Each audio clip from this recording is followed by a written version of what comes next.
A salvação é uma obra única e exclusiva da parte de Deus? Ou o homem precisa cooperar com a fé para que exista a salvação? Afinal de contas, a salvação ela é monergista ou ela é sinergista? Ela depende única e exclusivamente de Deus? Ou talvez o homem possa salvar-se a si mesmo? Será que o homem por si mesmo pode se chegar a Deus? É o homem que busca Deus ou é Deus quem busca o homem? Esse é o nosso tema de hoje. Estaremos falando sobre a doutrina da salvação em cooperação com a nossa lição de número 11 da Escola Bíblica Dominical, que tem como tema a salvação não é obra humana. Convido você a ficar comigo até o final deste vídeo, porque nós estaremos falando sobre uma das principais doutrinas da teologia sistemática, que é a doutrina da salvação. Só que antes, eu quero convidar você para estar orando comigo.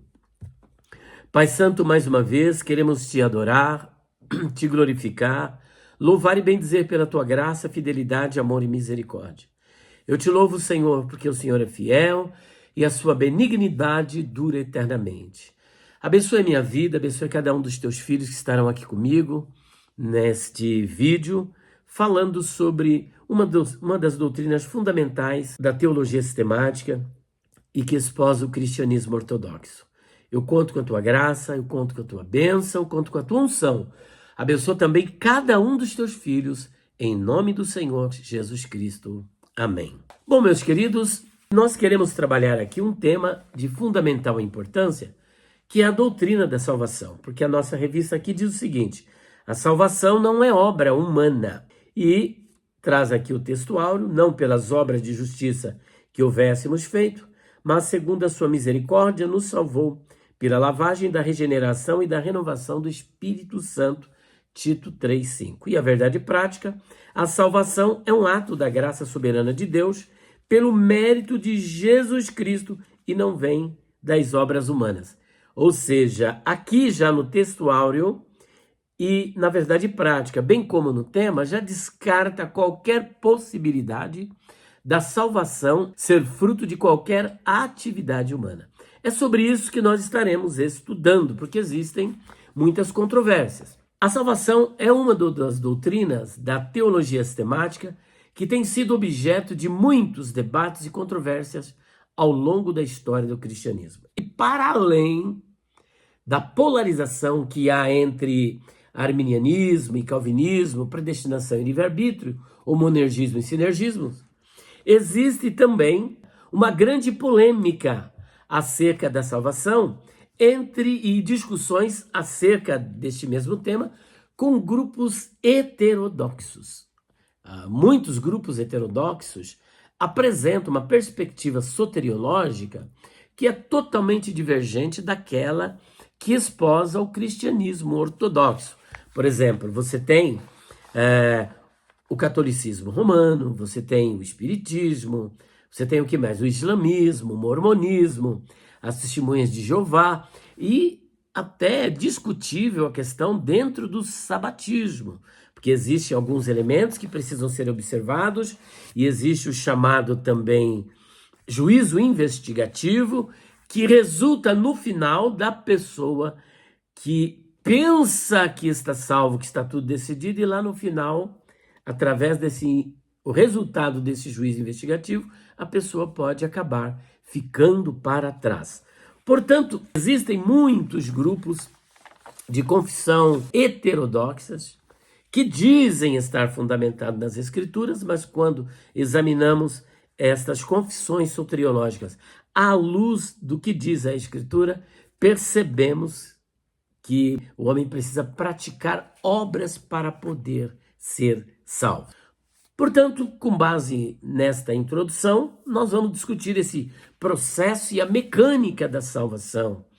É o nosso assunto de hoje, vamos saber como é que isso se processa. E queremos aqui abordar, é claro que nesta aula não dará para nós abordarmos tudo, nós dividiremos aqui em 2, 3 vídeos para se tornar até do ponto de vista pedagógico, mais viável e mais didático também. O primeiro que nós estaremos discutindo, uma vez que nós vamos falar que a salvação não é obra humana, eu acho que é importante saber o que é salvação. De repente você vai num culto de evangelismo e dizer para uma pessoa, olha, você precisa de salvação. E aí o que é salvação? Alguns têm dito, não, salvação é que Jesus vai te libertar dos vícios, da bebida, do cigarro. E a pessoa que não bebe, não fuma, não vive nas noitadas, então ela não precisa de salvação? Como é que a gente entende essa questão sobre salvação? E ainda mais, em forma de perguntas e respostas, o homem tem o livre-arbítrio? Será? Adão e Eva tiveram o livre-arbítrio? Ele pode, por si mesmo, se achegar a Deus? A salvação é pela graça por meio da fé ou pelas obras? Deus decretou os que haviam de ser salvos? Deus decretou a perdição dos ímpios, dos réprobos? Existem pessoas que são predestinadas ao fogo eterno, à condenação eterna? São pontos alusivos à questão da doutrina da salvação. Cristo morreu somente pelos salvos ou por toda a humanidade? Conforme esposa a teologia reformada calvinista nos seus decretos, a expiação ela é limitada apenas aos salvos. Mas será? É só para os predestinados? O homem pode perder a salvação? Como era a salvação no Antigo Testamento? Era pela fé? Era pela graça? Era pelas obras? Era pelo sacrifício, pelos sacrifícios humanos? E o que será daqueles que nunca ouviram falar do Evangelho? Como é que é a salvação para esse pessoal? A salvação na ICAR, Igreja Católica Apostólica Romana. Como é a salvação ali? A salvação no Espiritismo. Aí nós temos aqui algumas perspectivas na nossa revista sobre a proposta da salvação pelos judaizantes, que recebe o nome aqui, um outro nome aqui na revista, né? Os judaizantes, em Atos capítulo 15. Jesus mais circuncisão? Como é que é esse negócio? Só Jesus não basta? E o gnosticismo, que propunha o gnosticismo, que nada mais é do que uma ramificação do platonismo. E aí também sobre o islamismo, a testemunha de Jeová e o mormonismo, enfim, são tantas as religiões e como é a salvação nestas religiões. Não dá para a gente abordar todos esses temas, mas nós vamos dividir isso aqui. Então você que está assistindo a este vídeo, saiba que virão mais vídeos onde nós estaremos abordando mais alguns destes temas. Portanto, eu quero convidar a você a ficar até o final conosco, tá bom? Eu quero, em primeiro lugar, falar sobre a salvação. O que é salvação? Afinal de contas, como eu disse no início, quando muitas vezes a gente vai evangelizar e diz assim, olha, você precisa de salvação. Mas por quê? Olha, Jesus vai te libertar dos vícios, da bebida, do cigarro, da jogatina, da casa de prostituição, do adultério e tal. Mas aí fica a pergunta, e a pessoa que não fuma, não bebe, não joga, é fiel à sua esposa, não vive em casa de prostituição? Inclusive eles até se justificam. Eu não preciso ser crente, eu não preciso ser evangélico, eu não preciso aceitar Jesus, porque eu sou um homem bom.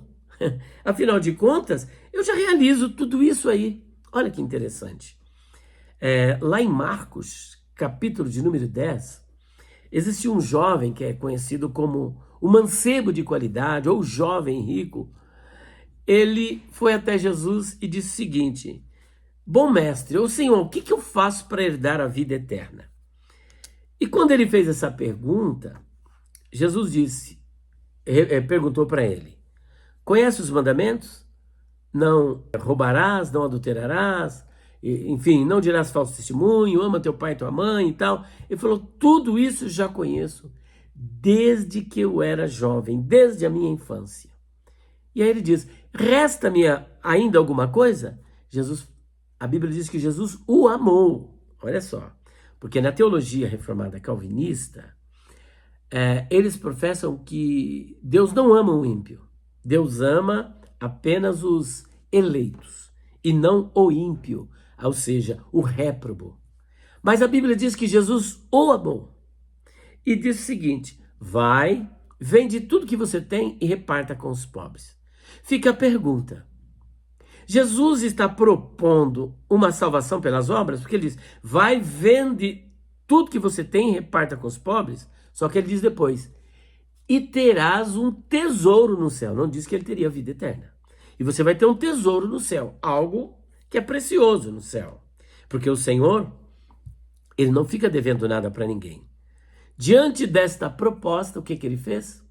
Ele ficou muito triste, porque tinha muita riqueza e foi embora. A pergunta pode ficar: Jesus estava propondo a salvação pelas obras? Não. Ele julgava ser muito bom. Ele julgava que ele praticava todas as obras boas e ele estava apto para herdar a vida eterna. Ele se achava apto para dar a vida eterna. Mas Jesus denuncia o pecado do coração dele. Aquilo que ninguém via, olhando para ele, fala: nossa, se esse camarada aí não for para o céu, ninguém vai. Mas o grande problema desse jovem qual era? Idolatria. Havia no seu coração Mamon. Havia uma divindade alojada no seu coração, que era a riqueza. Veja que ele rejeita a proposta de Jesus porque era muito rico. E Jesus disse: não podeis servir a Deus e a Mamon. Ou seja, não podeis servir a Deus e a riqueza. Mamon é uma divindade cujo nome vem do siríaco e significa aquele em quem alguém confia. Em quem esse jovem confiava? Em Mamon, nas suas riquezas, porque ele não estava disposto a abrir mão dos seus bens. Então Jesus denuncia o problema do coração. Então perceba que a salvação não está restrita a esse tipo de coisa, libertado do cigarro, da bebida, dos vícios. Não, a salvação vai muito além disso. E é isso que nós queremos abordar aqui neste momento. E eu quero ler com vocês o que está escrito em Colossenses, veja bem, Colossenses capítulo 1, versículos 13 e 14. Olha só o que está escrito aqui. Ele nos tirou da potestade das trevas e nos transportou para o reino do Filho do seu amor, em quem temos a redenção pelo seu sangue, a saber, a remissão dos pecados. A remissão dos pecados. Então perceba que, de acordo com o texto paulino, na carta aos Colossenses, que também foi lida na igreja de Laodiceia, salvação é mudança de reino. Salvação implica em sermos tirados do reino das trevas, onde tinha um dominador, um déspota, que era Satanás, que governava, que imperava e que ditava as suas regras de rebelião contra Deus, que aí essa rebelião ela vai refletir de diversas maneiras, diversas formas, né? O egoísmo e toda sorte de pecado, idolatria, e ódio, e tudo que você imaginar. Então, ser livre e liberto, redimido do império das trevas e ser transportado para um outro reino, para o reino do Filho do amor de Deus. Salvação, portanto, consiste nisso, em mudança de reino. Outrora, vivia no reino das trevas. Ah, mas eu não roubo, não mato. Mas tem outra coisa que você faz, que é condizente com o pecado que nós herdamos lá de Adão, da velha natureza. E o Senhor e nós todos éramos inimigos de Deus. E agora você é tirado dessa condição de inimizade, de treva, de pecado, de abominação e transportado agora para uma condição de amizade com Deus. Para o reino do Filho do amor de Deus. Estamos em paz com Deus. Justificados, pois pela fé, temos paz com Deus. Nós passamos pelo processo da justificação. Éramos devedores, estavam com uma dívida impagável. E o Senhor nos resgatou desta condição e nos elevou para uma condição agora de paz. Temos paz com Deus. Em Adão todos pecaram, a Bíblia diz, porque todos pecaram e destituídos estão da glória de Deus. Adão, nosso cabeça federal, ele pecou. E quando ele pecou, ele levou a humanidade com ele. Adão, legalmente, passou o reino para Satanás. Por um homem entrou o pecado no mundo. E pelo pecado veio a morte. E a morte passou a todos os homens. E é por isso que todos pecaram. Mas eu louvo a Deus porque o salário do pecado é a morte. Mas o dom gratuito de Deus é a vida eterna por Cristo Jesus. É a salvação. Fomos resgatados do império das trevas e transportados para o reino do Filho do seu amor. Hoje temos um novo rei, que na verdade é Rei dos Reis, Senhor dos Senhores. O Senhor Jesus Cristo reina sobre a nossa vida. Então nós estamos no reino do Pai, do Filho e do Espírito Santo, no reino da luz. E é isso que ele está aqui comentando. Em quem temos a redenção pelo seu sangue, a saber, a remissão dos pecados. Fomos redimidos, fomos libertos. Então, salvação. O que é salvação? Salvação é mudança de reino. Fomos tirados do império das trevas e transportados para o reino do Filho do amor de Deus. Estamos sob os cuidados de Deus. Temos uma promessa, temos uma esperança de vida eterna. Esse reino faz parte também a ressurreição dos mortos com corpos glorificados, transformação de vivos, arrebatamento, vida eterna, viver no paraíso, viver diante de Deus, contemplar a sua formosura, ter paz aqui e a plena paz lá no reino dos céus. É viver na glória com o Senhor. E agora a nossa Constituição é a Bíblia Sagrada. Porque fomos tirados do império das trevas, onde tinha uma Constituição, onde era proibido proibir, era pecado não pecar, e agora nós estamos vivendo num outro reino, em que a palavra de Deus é a nossa única regra de fé, doutrina e fonte de autoridade. Temos comunhão com Deus, temos acesso direto a Deus pelo caminho que foi consagrado pela morte de nosso Senhor e Salvador Jesus Cristo. Bom, posto isso, dando aqui uma ideia do que realmente é salvação, passaremos agora a trabalhar algumas questões. A salvação não é obra humana. Com isso, o que é que o comentarista, pastor Ezequias Soares, está querendo dizer? Que a salvação não depende única e exclusivamente de nós. Não somos nós que damos o primeiro passo. Mas fica a pergunta, mas o homem não tem livre-arbítrio? Ele não foi criado com livre-arbítrio? Sim ou não? Ora, se você ler, por exemplo, Gênesis capítulo 2, 16 e 17, o Senhor Deus, depois de haver colocado o homem e a mulher, Adão e Eva, no jardim do Éden, olha o que ele disse. De toda a árvore do jardim comerás livremente, mas da árvore que está no meio do jardim, dela não comerás, porque no dia em que você comer, certamente morrerás. No dia em que comerdes, certamente morrerás. Então, o que é que nós entendemos? Que Deus criou seres moralmente livres. Adão e Eva eram moralmente livres. Liberdade para comer e liberdade para não comer. Liberdade para fazer o que era contrário à sua natureza, que era uma natureza santa, pura, perfeita e justa. Quando eu falo puro, perfeito, santo e justo, não estou querendo igualar a justiça de Deus, a pureza de Deus, a perfeição de Deus. Não. Tudo isso, atributos concedidos ao homem, mas ele foi criado perfeito, moralmente santo. Quando ele terminou de criar, ele diz, eis que é tudo muito bom. Tov meod. Tudo muito bom. E ele foi capaz, portanto, apesar das recomendações, de deliberadamente tomar a atitude contrária à vontade de Deus. Ele fez totalmente contra aquilo que Deus havia proposto para ele. Se você comer, você vai morrer. Se não comer, você vai viver.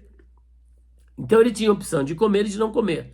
Deus não decretou e não determinou que ele comesse. Ele comeu pela sua própria liberdade. Isso pressupõe que ele tinha livre-arbítrio para fazer ou deixar de fazer.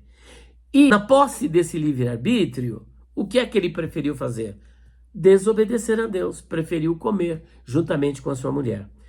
Agora, o homem hoje, ele continua com esse mesmo livre-arbítrio? Ele tem uma liberdade, porém uma liberdade contaminada pelo pecado.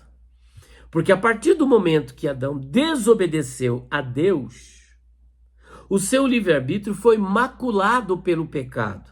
E ele passou a ter também agora uma velha natureza. E esta velha natureza passou a toda a humanidade. Quando a Bíblia diz que por um homem entrou o pecado no mundo e pelo pecado veio a morte, e a morte passou a todos os homens, e é por isso que todos pecaram, todos temos uma velha natureza. Olha o que Paulo diz lá em Romanos capítulo 7, versículo de número 24. Miserável homem que eu sou, quem me livrará do corpo desta morte? Ao falar do corpo desta morte, é bem possível que Paulo estivesse fazendo alusão à prática da necroforia. Do que se tratava a prática da necroforia? Os etruscos, uma civilização muito antiga, tinha uma forma peculiar de punir os crimes dolosos, aqueles crimes hediondos, praticados com requintes de crueldade, ou bem planejado, elaborado, onde o agente tinha a oportunidade de fazer e não fazer, mas ele preferiu seguir no seu propósito de realizar o crime. O que os etruscos faziam? Eles não matavam imediatamente aquele condenado e nem colocavam numa prisão. Eles pegavam aquele corpo morto e amarravam ao corpo do assassino. E aquele assassino tinha que conviver com este corpo por onde quer que ele fosse. Caso isso fosse possível, é claro. Comendo, bebendo, dormindo, fazendo todas as suas atividades com esse corpo amarrado a ele, sem poder desconectá-lo, até que ele mesmo morresse por contaminação. Paulo, ao dizer assim, ó, quem me livrará do corpo desta morte? Ele compara esse corpo, a velha natureza, com esse corpo podre que está em nós. Por nós mesmos não temos condições de nos libertar da velha natureza. Essa velha natureza, constantemente, ela fará com que você, ou que nós, vivamos inclinados para o pecado. Mas existe um novo homem que, fortalecido pelo Espírito Santo, pela oração, pelo poder da palavra, pelo poder do nome do Senhor Jesus, que milita contra esta velha natureza. Tudo vai depender do que você vai fazer tendo esse novo homem. Como é que você vai alimentar esse novo homem? Se você alimenta mais o novo homem, ele vai vencer esta velha natureza. Mas se você alimenta mais a velha natureza, o novo homem vai sendo sufocado. Então, ele diz, miserável homem que eu sou, quem me livrará do corpo desta morte? No versículo 25 ele diz, mas graças a Deus por Jesus Cristo. Ou seja, para vencer esta velha natureza, só estando debaixo da graça, da charis, do favor imerecido de Deus, desse poder da graça. A graça, ela é bendita, ela é poderosa. Então, só debaixo da graça e pelo poder do nome do Senhor Jesus. Então, é fato que o livre-arbítrio ficou contaminado pelo pecado. Porque o homem continua com este atributo, porém limitado, contaminado pelo pecado. Porque nós pecamos, nós não temos condições de dizer assim, olha, eu não peco mais. Aquele que disser que não peca, já é mentiroso. Portanto, se você não consegue viver sem cometer um pecado, então você não é 100% livre. Você tem um livre-arbítrio, porém contaminado pelo pecado, de modo tal que a sua inclinação natural é para o pecado. Mas uma vez que você recebeu a Cristo, hoje você pode exercer poder sobre a velha natureza e viver uma vida com Deus, mas sempre uma vida vigilante. Portanto, que nós temos essa capacidade, Deus, pela sua graça, nos dá esta capacidade de vencer a cada dia, está em Gênesis capítulo 4, onde Caim, ele sendo rejeitado e tendo a sua oferta rejeitada por Deus, ele ficou irado e ele planejou matar o seu irmão. E o que é que Deus fez? Deus veio ao encontro de Caim e falou, Caim, por que você está com essa cara fechada? Por que você está com esse semblante descaído? Se você fizer o bem, você será aceito.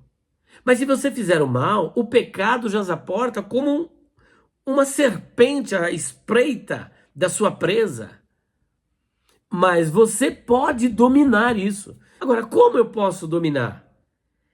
Se eu não tenho nenhuma liberdade, se não há nada em mim livre de modo tal que eu possa dominar. Então, de certa forma, capítulo 4 de Gênesis está mostrando que Deus ainda deixou em Caim, ainda que limitado, essa capacidade dada pela graça, porque Deus, ao vir ao encontro de Caim, é a graça de Deus vindo ao encontro dele. Assim como Deus veio ao encontro de Adão. Porque Deus busca o homem primeiro e lhe concede graça. É o que na teologia arminiana nós chamamos de graça preveniente. É a graça que ele tinha. Essa capacidade graciosa de resistir àquele mal, de vencer aquele mal. Esta é a liberdade debaixo da graça, porque sem a graça, a velha natureza toma conta e então você vai fazer tudo que o diabo gosta. Adão, quando pecou, Deus foi ao encontro de Adão, liberou graça para Adão. Ali no jardim, ele encontrou graça de Deus, graça ao Deus buscá-lo. Deus vai ao encontro de Adão, buscando ele. Adão, onde você está? Graça fazendo a promessa de redenção no capítulo 3, versículo 15.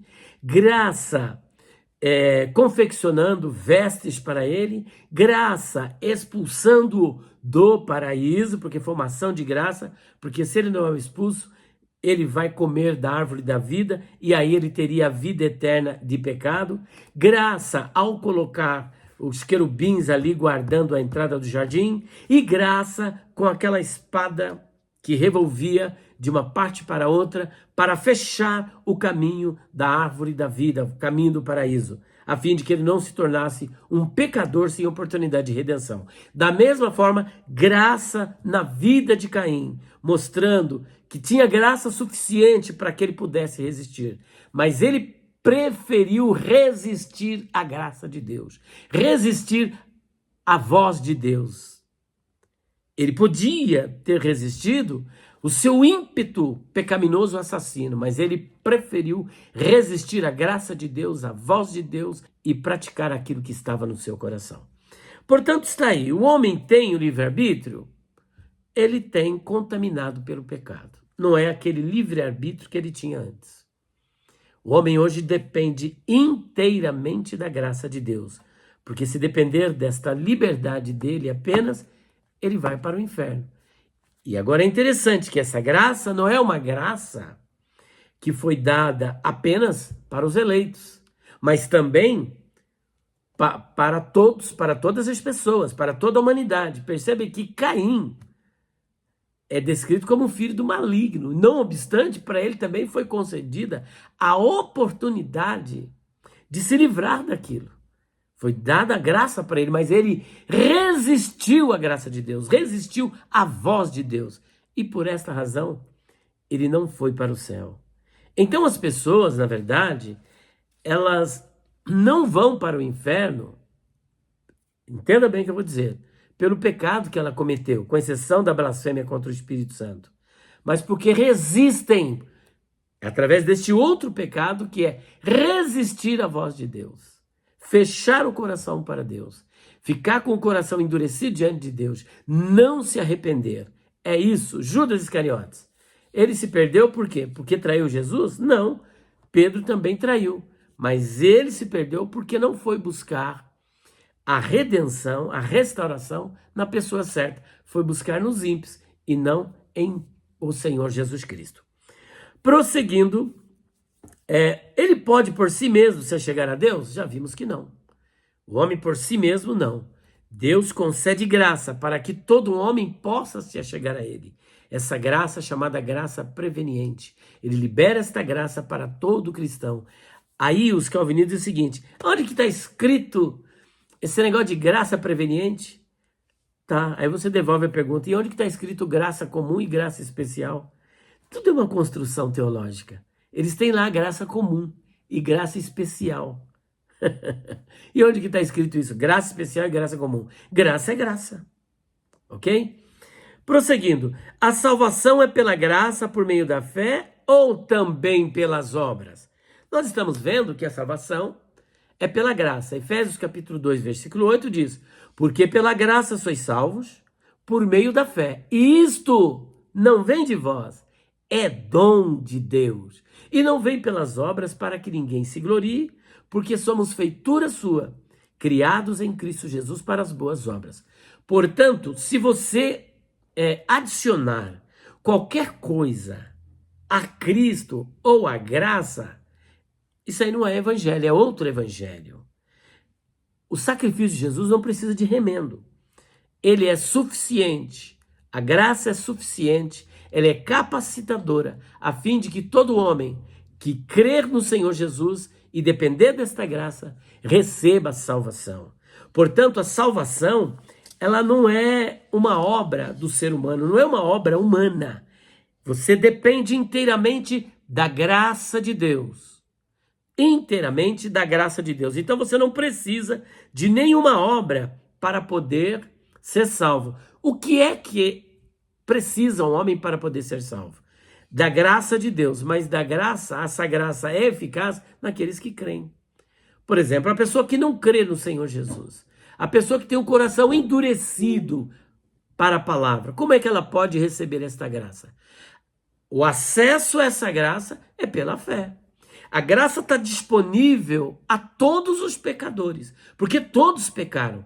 E Deus disponibilizou esta graça para todo homem, para todos os pecadores. Não há ninguém que esteja privado da graça. Todos estão assistidos pela graça, mas para que você possa receber esta graça e, consequentemente, ser salvo, você precisa crer. Então, pela graça sois salvos por meio da fé. E isto não vem de vós, é dom de Deus. Então a salvação é um dom de Deus. Agora, como que acontece essa salvação? A graça se manifesta, porque a graça de Deus se é manifestado, trazendo salvação a todos os homens. Tito capítulo 2, versículo 11. É isto mesmo. Porque a graça de Deus se há manifestado, trazendo salvação a todos os homens. Está aqui. A salvação, portanto, não é uma obra humana. É porque a graça de Deus, é a graça de Deus que salva. Mas como é que você tem acesso a essa graça? Aí é a mecânica da salvação, o processo da salvação. Salvação, mudança de reino. Você é liberto do império das trevas e transportado para o reino do Filho do amor de Deus. Mas como ela se processa? É a graça de Deus, a Haris, o favor merecido. Está disponível a quem? A só os eleitos? Não, a toda a humanidade. Mas quem é que acessa essa graça? Quem crê. É pela fé. E a fé vem pelo ouvir, o ouvir da palavra de Deus. A palavra de Deus, a voz de Deus. Deus vai se manifestar do modo como ele quiser para o pecador. E esta resposta que ele dá ao seu chamado, a essa graça que é manifesta, resultará na sua salvação ou não, se ele creu de todo o coração. O que é que diz Romanos capítulo 10, versículo 9 a 10? Vamos ver? Romanos capítulo 10, versículos 9 e 10. Está escrito assim: a saber, se com a tua boca confessares ao Senhor Jesus e em teu coração creres que Deus o ressuscitou dos mortos, serás salvo. Visto que com o coração se crê para a justiça e com a boca se faz confissão para a salvação. Então veja o processo da salvação. Graça e fé, juntando a graça de Deus e a fé, resulta na salvação. Então, respondendo à pergunta, a salvação é pela graça por meio da fé ou também pelas obras? Pela graça por meio da fé. De acordo com o que nós vimos no versículo 9 e 10 de Efésios capítulo 2, não é pelas obras. As nossas melhores obras são consideradas como trapo de imundície. Então, salvação, graça por meio da fé. Não há nada que você possa fazer. Não há nenhuma obra que você possa fazer, obra de caridade, de bondade, que possa resultar na sua salvação. E por último, Deus decretou os que haviam de ser salvos ou não? Como que foi isso? Deus decretou a salvação? Bom, A teologia reformada de confissão calvinista diz que Deus, no início, decretou a criação e depois decretou a queda. E, em terceiro lugar, decretou a salvação. Ou seja, decretou que todos iam cair, incluindo o próprio Satanás. Traduzindo, se a queda aconteceu, foi um decreto de Deus. Gente, eu acho até uma blasfêmia, né? Até é horrível falar. E se então o homem caiu, ele pecou porque Deus quis que ele pecasse? Foi a vontade de Deus que ele pecasse? Gente, me poupe. E aí o que ele faz? Decreta a salvação. Só que a salvação de quem? Todos estavam perdidos porque ele quis, porque ele decretou. E agora ele falou, bom, gente, agora eu vou mostrar para vocês que eu sou bom. Como? Eu vou salvar uma parte e o resto eu vou deixar ir para o inferno. De certa forma, eu decreto agora, aqueles que eu decretei que ia cair, agora eu decreto a salvação deles, e os outros, eu deixo eles para o inferno. Em outras palavras, decretei que ia cair e decreto automaticamente. Se eu decretei uma parte para salvação, decretei a outra para perdição, porque esses que estão perdidos continuarão perdidos independentemente de qualquer coisa que ele faça. Então, aqui Deus decreta para a salvação. Mas é isso? A Bíblia diz totalmente o contrário. O texto áureo da Bíblia é João capítulo 3, versículo 16, onde o Senhor diz: porque Deus amou o mundo de tal maneira que deu seu Filho unigênito, para que todo aquele que nele crer não pereça, mas tenha vida eterna. E conforme nós já lemos Tito, capítulo 2, versículo 11, o que ele diz ali, o Senhor? Porque a graça de Deus tem sido dada a todos. A graça de Deus se manifestou salvadora para todos os homens. Porque a graça de Deus se manifestou trazendo salvação a todos os homens. A expiação, ela é ilimitada. A salvação é para todos os homens. A graça também é para todos os homens. Porque a graça de Deus se há manifestado, trazendo salvação aos eleitos? Não, a todos os homens. Todos, porque ele não quer que ninguém se perca, senão que todos venham ao arrependimento. Não quer que alguns se percam, senão que todos venham a arrepender-se. Agora, de acordo com o que nós falamos no início, o homem é livre. Ele recebeu essa liberdade para decidir se quer a salvação ou não. Agora, ele por si mesmo não pode se salvar, mas Deus também não decretou os que haviam de ser salvos e os que continuariam perdidos ou que seriam perdidos. Não. A vontade de Deus é que todos os homens sejam salvos e cheguem ao pleno conhecimento de Deus, de acordo com 1 Timóteo, capítulo 2, versículos 4 e 5.